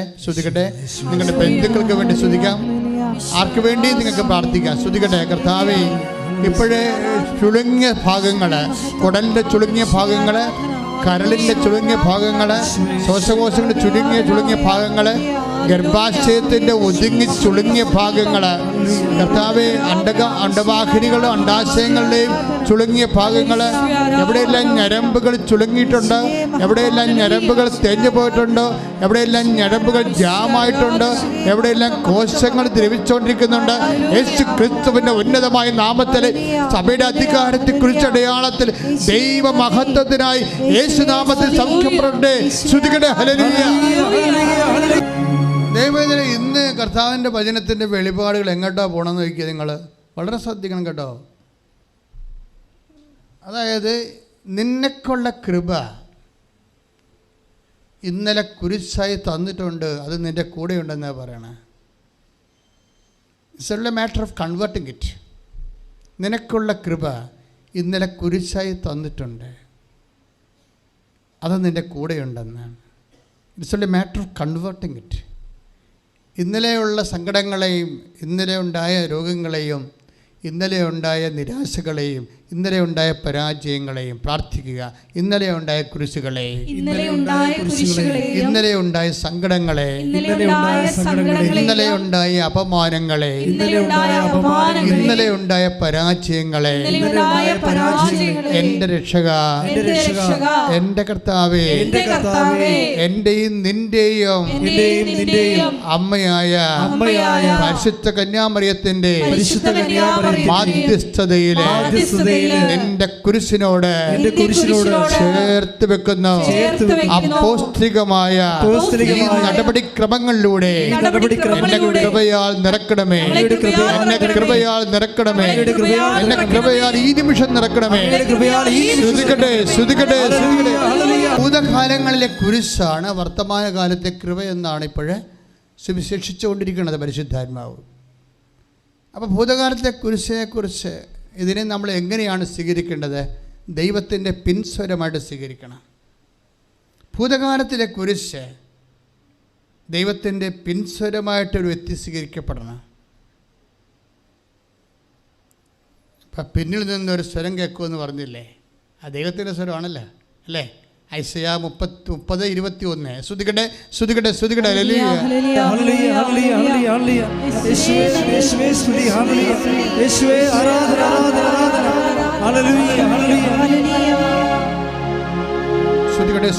ഐസയ 30:21.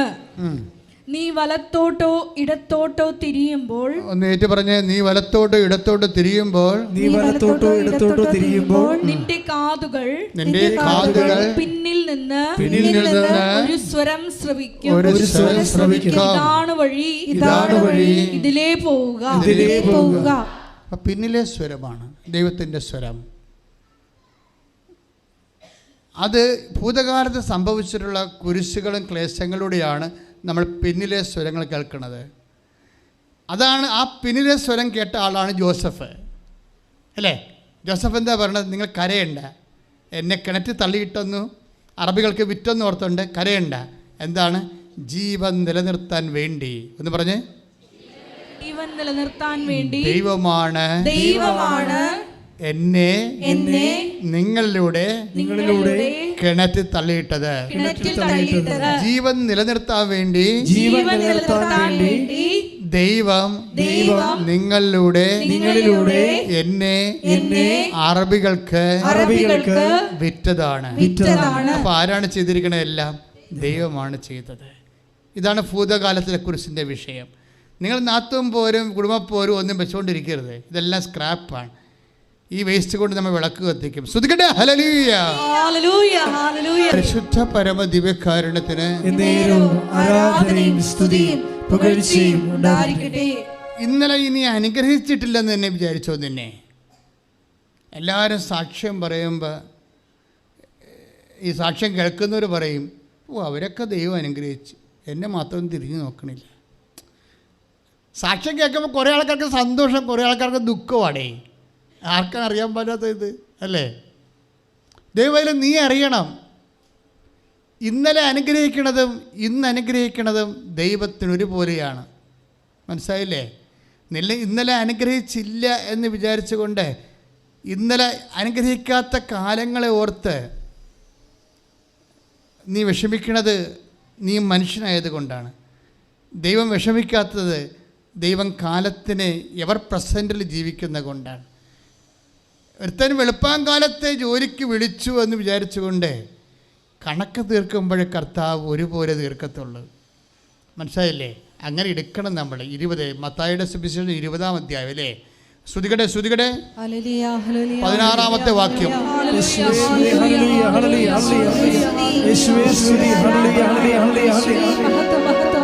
മത്തായി 20:16.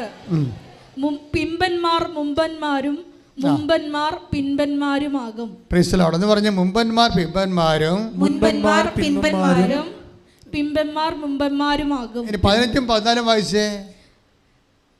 15-14 മത്തായി ശ്രീഹായുടെ സുവിശേഷം 20:15-14 വായിച്ചേ.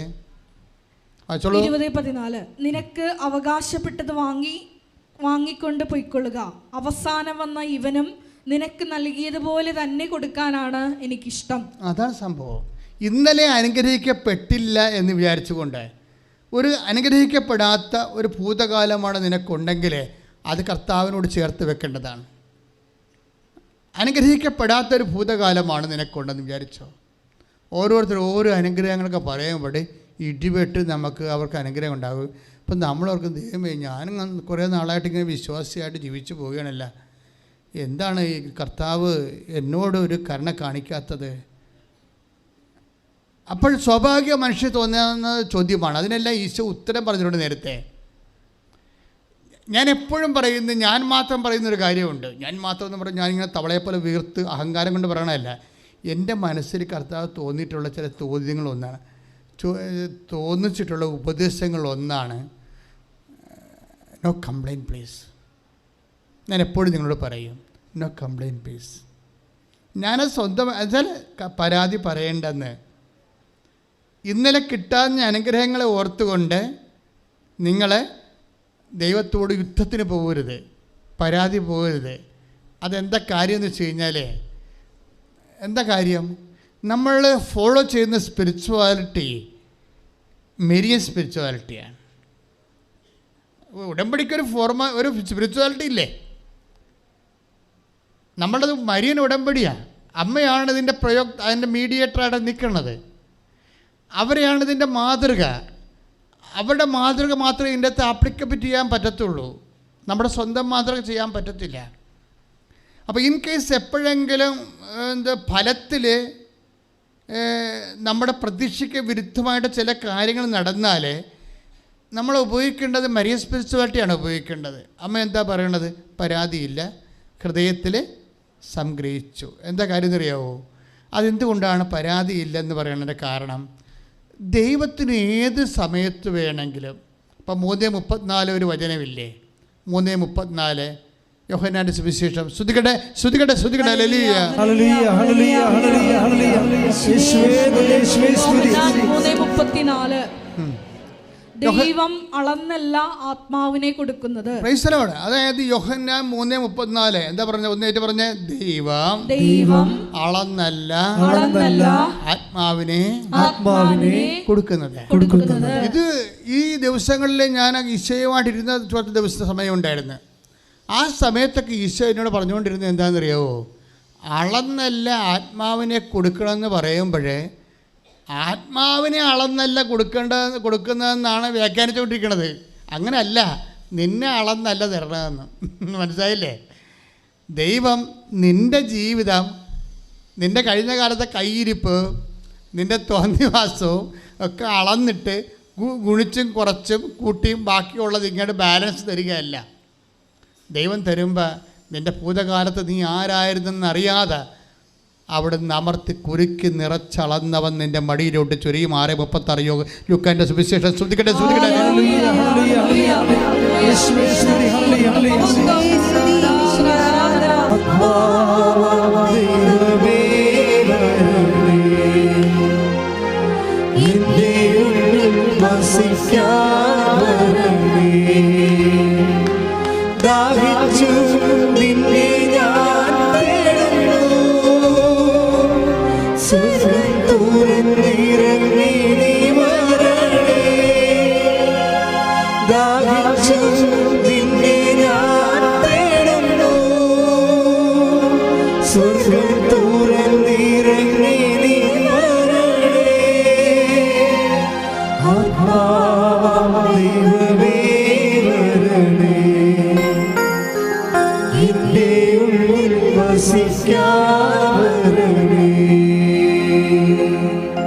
പരിശുദ്ധ പരമദിവ്യകാരുണ്യത്തിന് ആരാധനയും സ്തുതിയും പുകഴ്ചയും ഉണ്ടായിരിക്കട്ടെ. അപ്പോൾ നമ്മുടെ സുവിശേഷം എന്താണ് ഈശോ എന്ന് പറയുന്നത്? ഭൂതകാലങ്ങളിൽ ഉണ്ടായിരുന്ന കുരിശാണ് വർത്തമാനകാലത്തിലെ കൃപ. പക്ഷേ ഇത് നമ്മളെ സമീപിക്കുന്ന രീതി അനുസരിച്ചാണ് നമുക്കതിൻ്റെ വരുമാനം കിട്ടുന്നത്. നമ്മളെങ്ങനെ സമീപിക്കുന്നു? എൻ്റെ മക്കളെ, നമുക്കറിയാലോ, ഉടമ്പടി എന്ന് പറയുമ്പോഴേ മറ്റ് പ്രാർത്ഥനാ രീതികളും ഉടമ്പടിയും തമ്മിലുള്ള ഒരു വ്യത്യാസം, ഉടമ്പടി ഒരു ജീവിത ക്രമമാണ്, ആന്തരികമായ ഒരു ഈടിട്ടൊരു നിലപാടാണ്. ആധ്യാത്മികത ഇത്രയും അകരം ഉടമ്പടി ഒരു ജീവിത ശൈലിയായിട്ട് ജീവിക്കുന്ന മനുഷ്യരുടെ എണ്ണം ഇന്ന് കൂടുതലാണ്. അതുകൊണ്ടല്ലേ സിൽവർ ഗ്രേക്ക് വരണത്. ഇപ്പം നിങ്ങളുടെ പലരുടെ കയ്യിൽ ഇരിക്കുന്നത് ഉടമ്പടി ഗ്രീൻ പേപ്പറാണ്, 1 ഇയർ. ഇനി സെക്കൻഡ് ഉണ്ട് ഉടമ്പടി ബ്ലൂ ഉണ്ട്, പിന്നെ തേർഡ് ഉണ്ട് ഉടമ്പടി വൈറ്റ് ഉണ്ട്, ഫോർത്ത് ഉണ്ട് ഉടമ്പടി സിൽവർ ഗ്രേ. അതുപോലെ അതിനകത്ത് പകുതിയോളം ആൾക്കാർ ഉടമ്പടി ഒരു ജീവിതക്രമം പോലെ ഇങ്ങനെ ആചരിച്ച് അതിന് സാക്ഷ്യം വഹിച്ചുകൊണ്ട് ഇതാണ് ജീവിതം. കാര്യം അതിൻ്റെ അകത്ത് എന്തെല്ലാം ഉണ്ട്. ഇപ്പോൾ ഷൈനി ഇടുക്കിയിൽ വന്ന് ഷൈനിയുടെ സാക്ഷ്യം എന്ന് പറയുന്നത്, ശ്രുതികട്ടെ മക്കളെ, ശ്രുതികട്ടെ. ഹല്ലേലൂയ.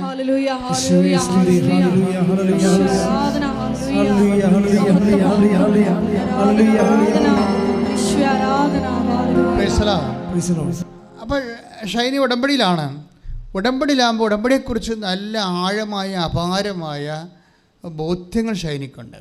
ഷൈനിക്ക് വയസ്സ് 46 ഉണ്ടെന്ന് തോന്നുന്ന, 41-42 വയസ്സുണ്ട്. ഇപ്പോൾ എന്താ പ്രോബ്ലം വെച്ച് കഴിഞ്ഞാൽ അവർക്ക് സീനിയർ കെയറിന് പോകണം. UK സീനിയർ കെയർ വിസ വേണം. അതാണ് സംഭവം. അവർ കർഷക കുടുംബത്തിൽ നിന്ന് വന്ന ആൾക്കാരാണ്. അതെന്ത് സംഭവിച്ചു കഴിഞ്ഞാൽ ഇപ്പോൾ നമുക്ക് എല്ലാവർക്കും ഭയങ്കര സങ്കടകാലമല്ലേ. ഈ കോവിഡിൻ്റെ 2 കൊല്ലം കഴിഞ്ഞപ്പോൾ ഒത്തിരിയേറെ കടങ്ങൾ വന്ന്, അപ്പോൾ ഇനി നമുക്ക് പല ആൾക്കാരും പുതിയ മെച്ച സ്ഥലങ്ങൾ അന്വേഷിക്കുമ്പോൾ ഞാനെന്താ അവിടെ കൂടെ നിൽക്കണത്? ഈ കാലം അവിടെ കൂടെ നിൽക്കേണ്ട കാലമാണ്.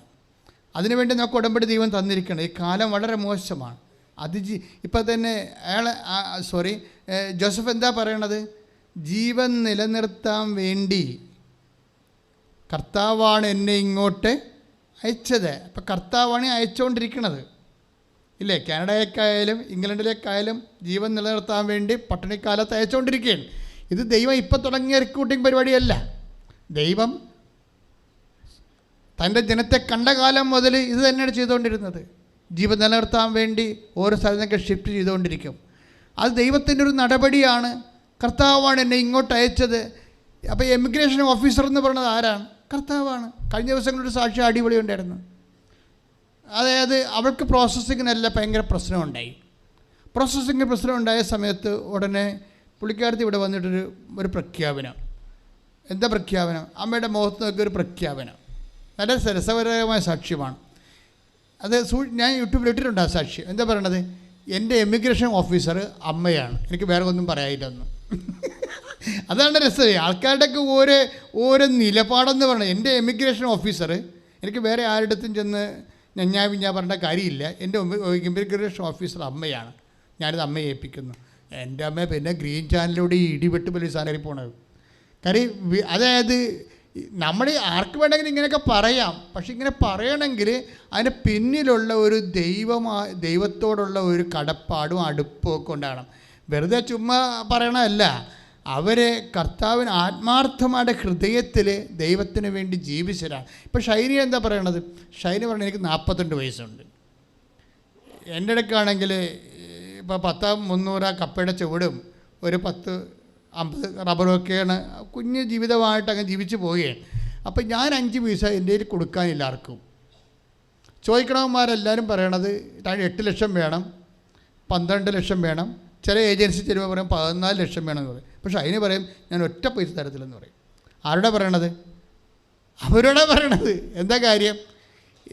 ഞാൻ ഇത് പോണത് അമ്മയുടെ ആശീർവാദത്തിന്. അതാണ് ഉടമ്പടി ജീവിതം എന്ന് പറയണത്.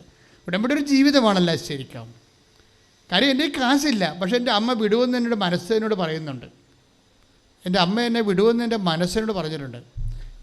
വേറെ രസമുള്ളത്, എനിക്ക് ഇംഗ്ലീഷൊക്കെ ഒന്നും അധികം അറിയാൻ പാടില്ല. ഇൻ്റർവ്യൂവിനൊക്കെ വരുന്നാൽ എന്ത് പറയും? സത്യം പറഞ്ഞാൽ എനിക്കൊരു ഇമെയിൽ സെൻഡ് പോലും അറിയാൻ പാടില്ല.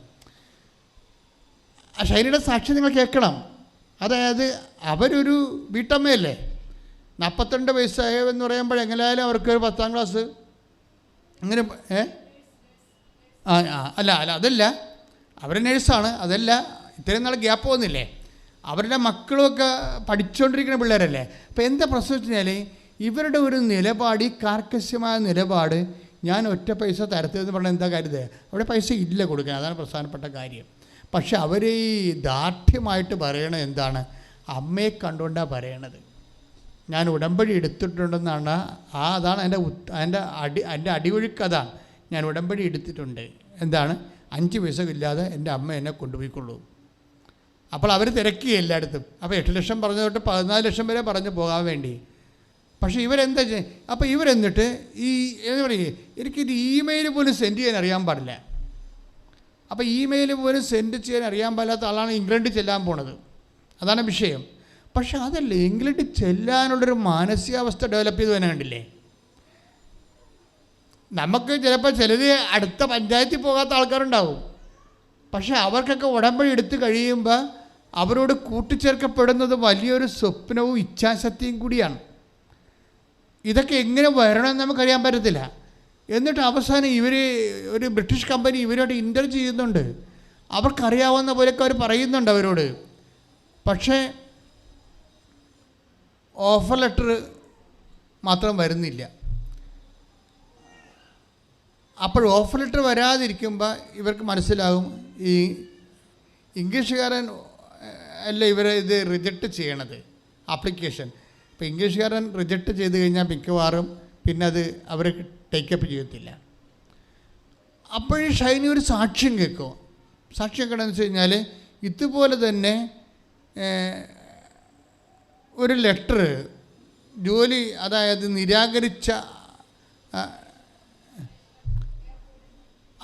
നിരാകരിച്ച ജോലി കമ്പനി വീണ്ടും തിരിച്ചു വിളിക്കുന്ന ഒരു സാക്ഷ്യം കേൾക്കും. അപ്പോഴത് സാക്ഷ്യം അവളെ കേൾക്കണതല്ല, മാതാവ് അവളെ കേൾപ്പിക്കണതാണ്. അതായത് ഇങ്ങനെ ചുറ്റിപ്പറ്റി നടക്കണം മക്കളെ. ഉടമ്പടി ചെയ്യുമ്പോൾ നീ സത്യസന്ധമായിട്ടാണ് ചെയ്യണമെന്നുണ്ടെങ്കിൽ അമ്മ നിന്നെ വിടാതെ ഇങ്ങനെ ചുറ്റിപ്പറ്റി നാക്കും. ഇപ്പോൾ എന്താ സംഭവിച്ചിരിക്കുന്നത്? ഇവൾക്ക് ലെറ്റർ വരുന്നില്ല. ലെറ്റർ വരാത്തപ്പോൾ ഇവളിനി എന്ത് ചെയ്യുമെന്ന് അറിയാൻ പോലെ വിഷമിക്കുമ്പോൾ ഇവളൊരു സാക്ഷ്യം കേൾപ്പിക്കും. പണ്ട് അമ്മ എന്താ ചെയ്തതെന്ന് കാണിക്കാൻ വേണ്ടി ഒരു സാക്ഷ്യം. ഇപ്പം നിങ്ങൾ വിചാരിക്കരുത്, നിങ്ങളൊരു സാക്ഷ്യം കേട്ടാൽ പോലും അമ്മയുടെ ഒരു നിഴൽരൂപം അവിടെ എവിടെയെങ്കിലും കാണും. നിങ്ങൾ കേൾപ്പിക്കണമാണത്.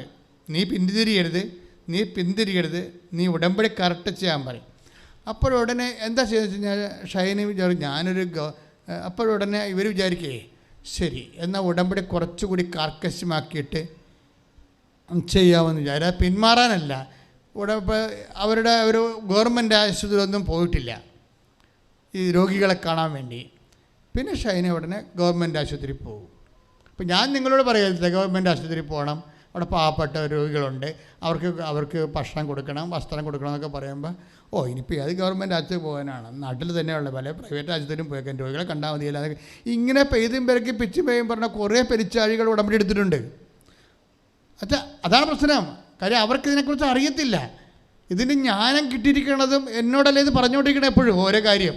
ഞാൻ നിങ്ങളോട് പറയുമ്പോൾ അത് കറക്റ്റായിരിക്കും. നിങ്ങൾ സുവിശേഷ വേല ചെയ്തില്ലെങ്കിൽ ഇങ്ങനെ ഈ നാക്കിട്ട് ചലിപ്പിച്ച് ചെല്ലി ദൈവത്തിന് അകപ്പെടുത്താമെന്ന് വിചാരിച്ച് അകപ്പെടത്തില്ല. അങ്ങനെ അകപ്പെടുത്തുന്ന ദൈവമല്ല, സത്യമായ ദൈവമായത് കാരണം ഇങ്ങനെയുള്ള ചെപ്പടി വിദ്യകളിലൂടെ അകപ്പെടത്തില്ല. അതെന്താ കാരണം എന്ന് വെച്ച് കഴിഞ്ഞാൽ അതുകൊണ്ട് നിങ്ങൾ മാന്യം മര്യാദ ഇറങ്ങി ദൈവത്തിൻ്റെ സുവിശേഷ വേല ചെയ്യണം. എവിടെയെല്ലാം സുവിശേഷ വേല ചെയ്യാൻ നിങ്ങൾ തീരുമാനിച്ച് സത്യസന്ധമായിട്ട് ഉടമ്പടിയോട് നിങ്ങൾ പരിഗണിക്കുന്ന സമയത്ത് തീ കത്തും. അവളെ തന്നെ വേറെ ഒരു ഗവൺമെൻറ് ആശുപത്രിയിൽ പോയി രോഗികളെയൊക്കെ കണ്ട് പത്രമൊക്കെ കൊടുത്ത് ഭക്ഷണമൊക്കെ എത്തിച്ചു കൊടുത്ത് അവർ സുവിശേഷ വേല തുടങ്ങി. അപ്പം തന്നെ ഈ നിരാകരിച്ച കമ്പനി തിരിച്ച് വിളിച്ചു. ആ സെക്കൻഡാണ് വിളിക്കണത്, അത് ചെയ്തുകൊണ്ടിരിക്കുന്നത് തന്നെ വിളിക്കും.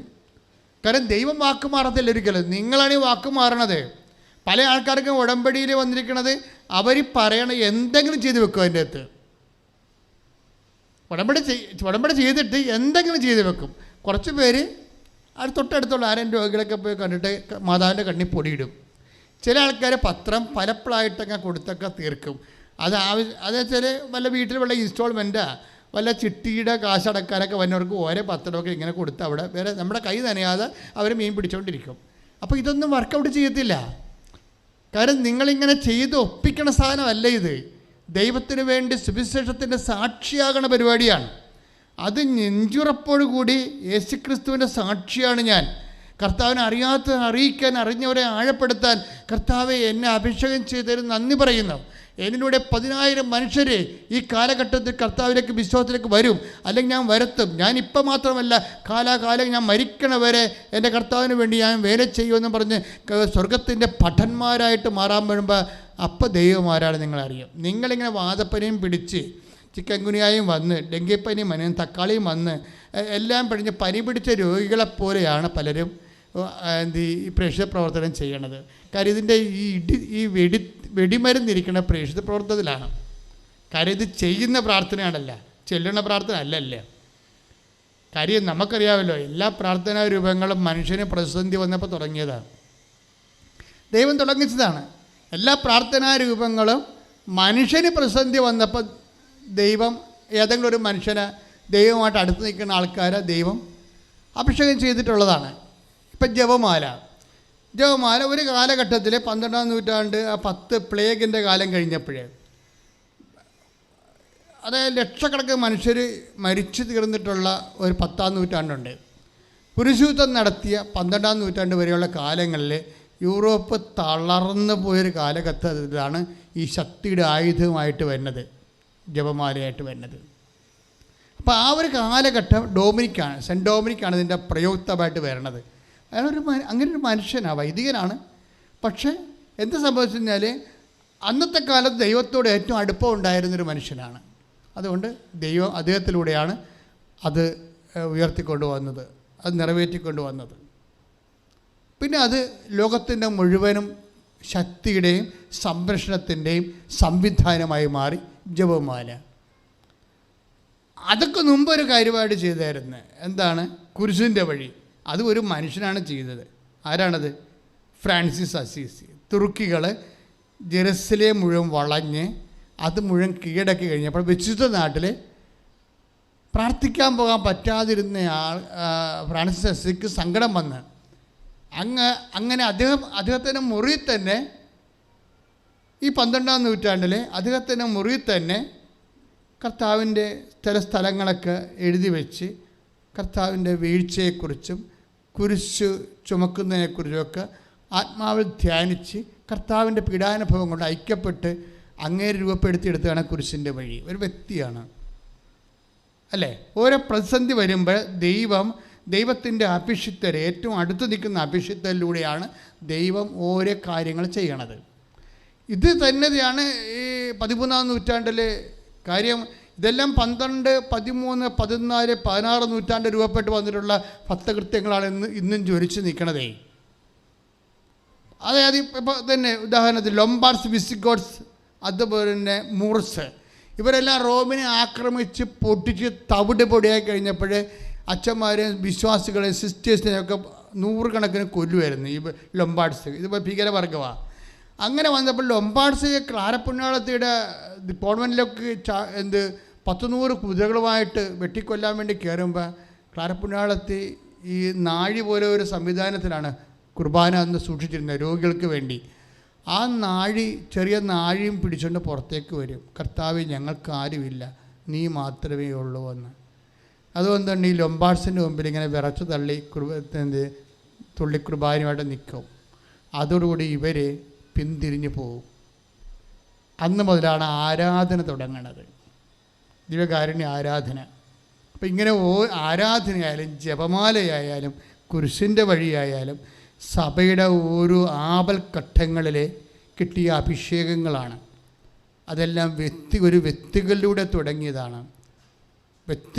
ലോകത്തിന് പ്രതിസന്ധി വന്നപ്പോൾ വ്യക്തികളിലൂടെ ദൈവത്തിൻ്റെ അഭിഷേകത്തിലൂടെ ദൈവം തുടങ്ങിയ ലോക ശക്തീകരണത്തിൽ നടത്തിയ ദൈവബന്ധത്തിൻ്റെ ഒരു പ്രാർത്ഥനാ പദ്ധതികളാണ് അതൊക്കെ. പക്ഷേ ഉടമ്പടി അതല്ല. ഉടമ്പടി മനുഷ്യരാശിക്കൊരു പ്രതിസന്ധി വന്നപ്പോൾ ഉണ്ടായതല്ല, ദൈവത്തിനൊരു പ്രതിസന്ധി വന്നപ്പോൾ ദൈവം കണ്ടുപിടിച്ചതാണ് ഉടമ്പടി. അതാണ് മറ്റു പ്രാർത്ഥനകളും ഉടമ്പടിയും തമ്മിലുള്ള വ്യത്യാസം. ദൈവത്തിന് പ്രതിസന്ധി വരുമ്പോൾ നിങ്ങളൊക്കെ ദൈവത്തിന് പ്രതിസന്ധിയാണ്. അതെ, ദൈവം സൃഷ്ടിച്ച ജനം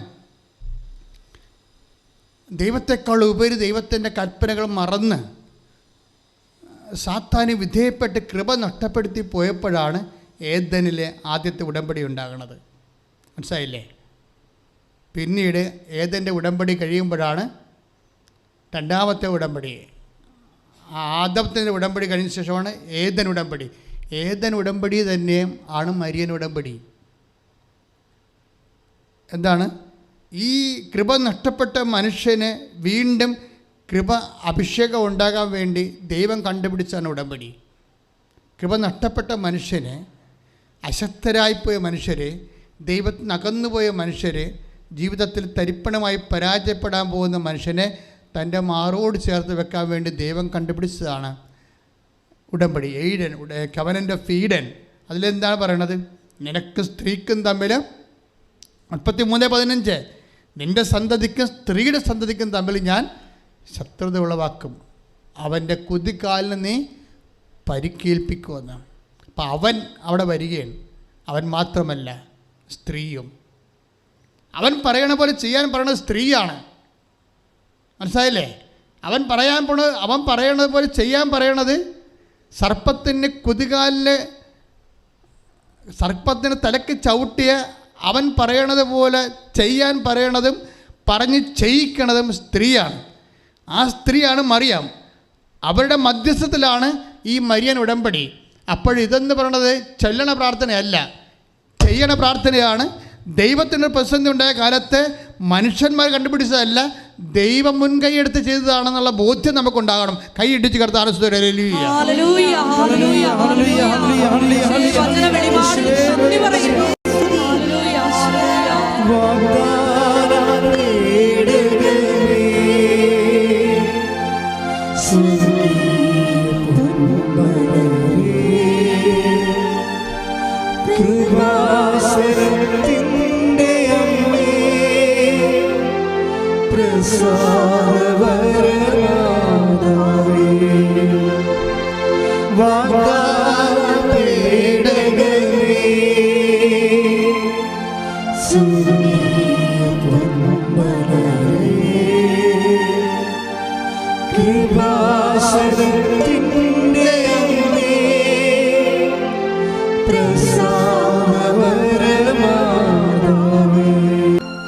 എഴുന്നേൽക്കുക. ആരാധനയുടെ സമാപനത്തിലേക്ക് നമ്മൾ പ്രവേശിക്കുകയാണ്.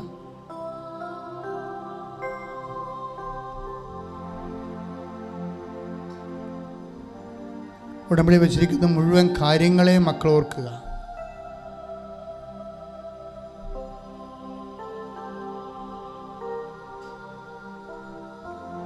അത് കർത്താവിന് പുനർസമർപ്പണം ചെയ്യുക.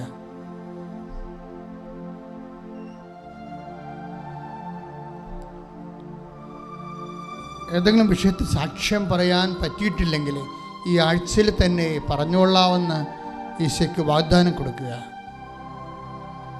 സാക്ഷ്യം ദൈവമഹത്വത്തിൻ്റെ ഒരർത്ഥക്കുദാശയാണ്. അതിലൂടെയും കാണപ്പെടാത്ത ദൈവത്തിൻ്റെ വരപ്രസാദം, ദൈവത്തിൻ്റെ കൃപ നമ്മളിലേക്ക് ചൊരിഞ്ഞ് നമ്മളെ സുവിശേഷമാകുന്നതുമായ ഒരു അപ്പോസ്തല ശുശ്രൂഷയാണ്. And it is a lay apostolic ministry. കർത്താവേ, അങ്ങയുടെ മക്കളെ ഈ നിമിഷം അങ്ങയുടെ തിരുസേനയെ സമർപ്പിച്ചുകൊണ്ട് പ്രാർത്ഥിക്കുന്നു. അപ്പാ പിതാവേ, അങ്ങേ പുത്രൻ യേശുക്രിസ്തുവിന്റെ നാമത്തിലെ ഞങ്ങൾ പ്രാർത്ഥിക്കുന്നു. അപ്പാ പിതാവേ, വേദനിക്കുന്ന എല്ലാവരുടെ മേലും കൈനീട്ടണമെന്ന് പ്രാർത്ഥിക്കുന്നു. രോഗികള്, സ്തുതിക്കട്ടെ മക്കളെ, രോഗികളെ, പീഡിതരെ, അസ്ഥിവേദന എടുക്കുന്നവരെ, വിസർപ്പ രോഗികള്, സോറിയാസിന്റെ അസുഖമുള്ളവരെ, അപ്പാ പിതാവേ, അങ്ങേ പുത്രനായ യേശുക്രിസ്തുവിന്റെ നാമത്തിൽ പ്രാർത്ഥിക്കുന്നു. ഗർഭരോഗികള്, ഗർഭദശത്തിന് ഡൗൺ സിൻഡ്രോം ഉണ്ടെന്ന് പറയുന്നവരെ, അതിൻ്റെ പേരിൽ പേടിച്ചിരിക്കുന്നവരെ, കിഡ്നി രോഗികളെ, കിഡ്നി ചുങ്ങിപ്പോകുന്നവരെ, കിഡ്നിയിൽ കല്ലുള്ളവരെ, മൂത്രമൊഴിക്കുമ്പോൾ രക്തമൊഴുകുന്നവരെ, കർത്താവേ, അപ്പാ പിതാവേ, അങ്ങേ പുത്രൻ യേശുക്രിസ്തുവിന്റെ നാമത്തിൽ കൈകൾ നീട്ടണമെന്ന് പ്രാർത്ഥിക്കുന്നു. കർത്താവേ, വിവാഹം തടസ്സമുള്ളവരെ, ഈശോയെ, മക്കൾ ഇല്ലാത്തവര്, കർത്താവേ, വസ്തു വീടുമില്ലാത്തവര്, പെരുവഴി ആധാരം പോലെ ആയിപ്പോയവര്, കർത്താവേ, ജോലിക്ക് പ്രോസസ്സിങ് നടക്കാത്തവര്, പരീക്ഷ പരാജയപ്പെട്ടവര്, ഇനി പരീക്ഷ എഴുതാൻ പണമില്ലാത്തവര്, അവരെല്ലാം കർത്താവേ നീ ഏറ്റെടുക്കണമെന്ന് പ്രാർത്ഥിക്കുന്നു. അവിടെ കണ്ണുനീര് ഏറ്റെടുക്കണമെന്ന് പ്രാർത്ഥിക്കുന്നു. അപ്പാ പിതാവേ, അങ്ങേ പുത്രൻ യേശുക്രിസ്തു നാമത്തിൽ ഞങ്ങൾ പ്രാർത്ഥിക്കുന്നു. കർത്താവേ, ശരീരം മുഴുവൻ കുരുക്കളുള്ളവര്, ശരീരം മരവിച്ചവര്, വാതരോഗികൾ, വിസർപ്പ രോഗികള്, മുടി കൊഴിഞ്ഞു പോകുന്നവര്, തലയ്ക്കും അകത്തും പുറത്തും ശരീരത്തിൽ മുഴയുള്ളവര്, ശരീരത്തിൽ പൊറുക്കാത്ത വ്രണങ്ങളുള്ളവര്, അപ്പാ പിതാവേ, കർത്താവേ, ഇപ്പോഴേ അങ്ങേ പുത്രനായ യേശു ക്രിസ്തുവിന്റെ നാമത്തിൽ പ്രാർത്ഥിക്കുന്നു. അടുപ്പിടറ പോലെ, വൈദ്യ ആഘാതം പോലെ, ദൈവിക ശക്തിയാൽ മാരക രോഗങ്ങള്, തീരാവേദികള് യേശു നാമത്തിൽ മാറിപ്പോകട്ടെ. ശ്രദ്ധിക്കട്ടെ, ശ്രദ്ധിക്കട്ടെ, ശ്രദ്ധിക്കട്ടെ.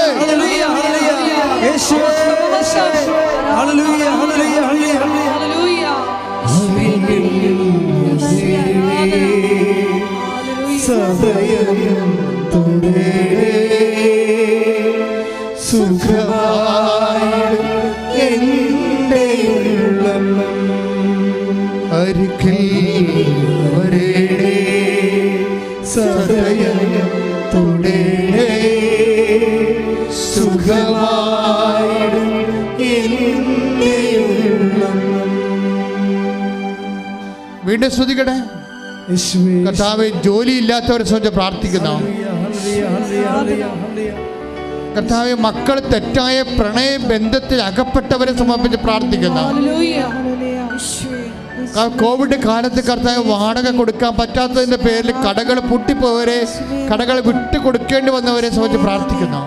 ഒരു തൊഴിലും പരതൊഴിലും ഇല്ലാതെ അരഞ്ഞു നടക്കുന്നവരും വീട്ടിൽ ഇരിപ്പായവരെയും എന്തിന് പോകണമെന്ന് ഓർത്തോണ്ട് കർത്താവെ ഡിപ്രഷൻ ബാധിച്ച് വിട്ടിരിക്കുന്നവരെ സംബന്ധിച്ച് പ്രാർത്ഥിക്കുന്നു. ഈശോയെ, മനോരോഗികളെ, മാനസിക അസ്വസ്ഥതകളുള്ളവരെ, ഉറക്കമില്ലാത്തവരെ സമർപ്പിച്ച് പ്രാർത്ഥിക്കുന്നു. അപ്പാ പിതാവേ, അങ്ങേ പുത്രൻ യേശുക്രിസ്തുവിന്റെ നാമത്തിൽ പ്രാർത്ഥിക്കുന്നു. സാമ്പത്തിക തകർച്ച ഉള്ളവര്, ജപ്തി നടപടി നേരിടുന്നവര്, വിദൂരങ്ങളുള്ള മക്കള്, ജയിലിലായവര്, നാട്ടിൽ ജയിലായിട്ടുള്ള മക്കള്, കേസ് വന്നിട്ടുള്ളവര്, തർക്കപ്പുരയിടങ്ങൾ ഭാഗൂടപ്പടി നടക്കാത്തവര്, കർത്താവ് പഠിക്കാൻ പറ്റാത്ത കുഞ്ഞുങ്ങളെ പരീക്ഷ എഴുതി തോക്കുന്നവര്, സപ്ലൈ ഉള്ളവര്, എല്ലാവരും സംബന്ധിച്ച് പ്രാർത്ഥിക്കുന്ന കർത്താവ്. റെക്കോർഡ് കൊടുക്കാത്തവര്, കർത്താവ്, ഓരോ രാജ്യങ്ങളിൽ യുദ്ധം കാലം പഠനം നടത്തി പോകുന്നവര്, അവർക്ക് വീണ്ടും പഠിക്കണമെന്ന് തോന്നുമ്പോൾ എങ്ങോട്ട് പോകുമെന്ന് അറിയാതെ വിഷമിക്കുന്നവരെ, അതിൽ പണമില്ലാത്തവരെ, കപ്പാ പിതാവേ അങ്ങ് പുത്രൻ യേശുക്രിസ്തു നാമത്തിൽ കൈകൾ നീട്ടണമെന്ന് പ്രാർത്ഥിക്കുന്നു. യേശുവിന്റെ ഉന്നതമായ നാമത്തിൽ ദൈവത്തിന് കൃപ ചൊരിയട്ടെ, വഴികൾ തുറയട്ടെ. ശ്രുതിക്കട്ടെ. ഹല്ലേലൂയ.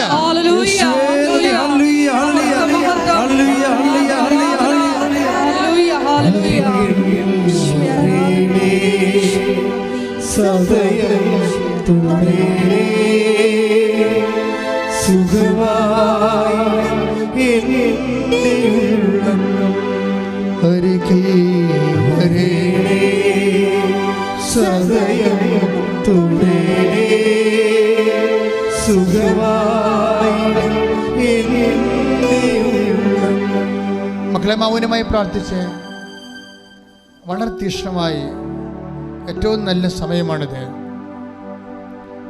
എന്തെങ്കിലും വിഷയം അച്ഛൻ നിങ്ങളുടേത് റെഫർ ചെയ്യാതെ പോന്നിട്ടുണ്ടെങ്കിൽ എൻ്റെ പ്രിയപ്പെട്ടവർ ഇപ്പോഴും ഓർത്ത് പ്രാർത്ഥിക്കുക. തീർച്ചയായിട്ടും അമ്മ ജീവനോട് നിങ്ങൾക്ക് വേണ്ടി മാധ്യസ്ഥം വഹിക്കും. നിങ്ങളിപ്പോൾ പ്രാർത്ഥിക്കുന്ന വിഷയങ്ങൾ അച്ഛന് പിന്നീട് പരിശുദ്ധ അമ്മ വഴി ഈശോയ്ക്ക് സമർപ്പിക്കാം. കർത്താവെ, സ്വകാര്യമായി മക്കൾ പ്രാർത്ഥിച്ച കാര്യങ്ങൾ, ഇവിടെ തീർത്ഥാടനത്തിലിരിക്കുന്നവരും ഓൺലൈനിലായിരിക്കുന്നവരും ഇപ്പോൾ സ്വകാര്യമായി പ്രാർത്ഥിച്ച കാര്യങ്ങൾ അങ്ങയുടെ തിരുസന്നിധിയെ പരിശുദ്ധ അമ്മ വഴി ഏൽപ്പിക്കുന്നു. അപ്പാ പിതാവേ, അങ്ങേ പുത്രനായ യേശുക്രിസ്തു നാമത്തിൽ ഞങ്ങൾ പ്രാർത്ഥിക്കുന്നു. അപ്പാ കൈകൾ നീട്ടണമേ. അപ്പോൾ ആ മക്കളിപ്പോൾ സ്വകാര്യമായി പ്രാർത്ഥിച്ച ഓരോ വിഷയത്തിൻ്റെ മേലും കൈകൾ നീട്ടണമേ. തർക്കപ്പുരയിടങ്ങളും കേസുകളുടെ മേലും കൈ നീട്ടണമേ. മക്കളില്ലാത്ത അവസ്ഥ നമ്മൾ കൈ നീട്ടണമേ. വെറുപ്പിലും വൈരാഗ്യങ്ങളിലും ഭീഷണികളുടെ സങ്കടങ്ങളിരിക്കുന്നവരെ കർത്താവെ അപ്പാ വിടുവിക്കണമേ.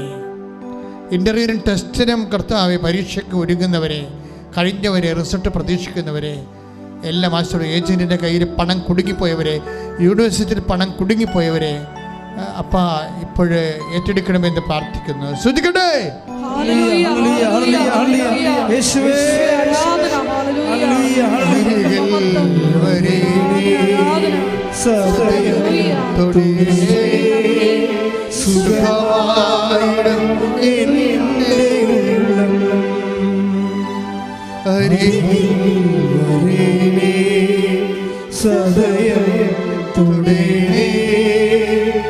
സുഖമായി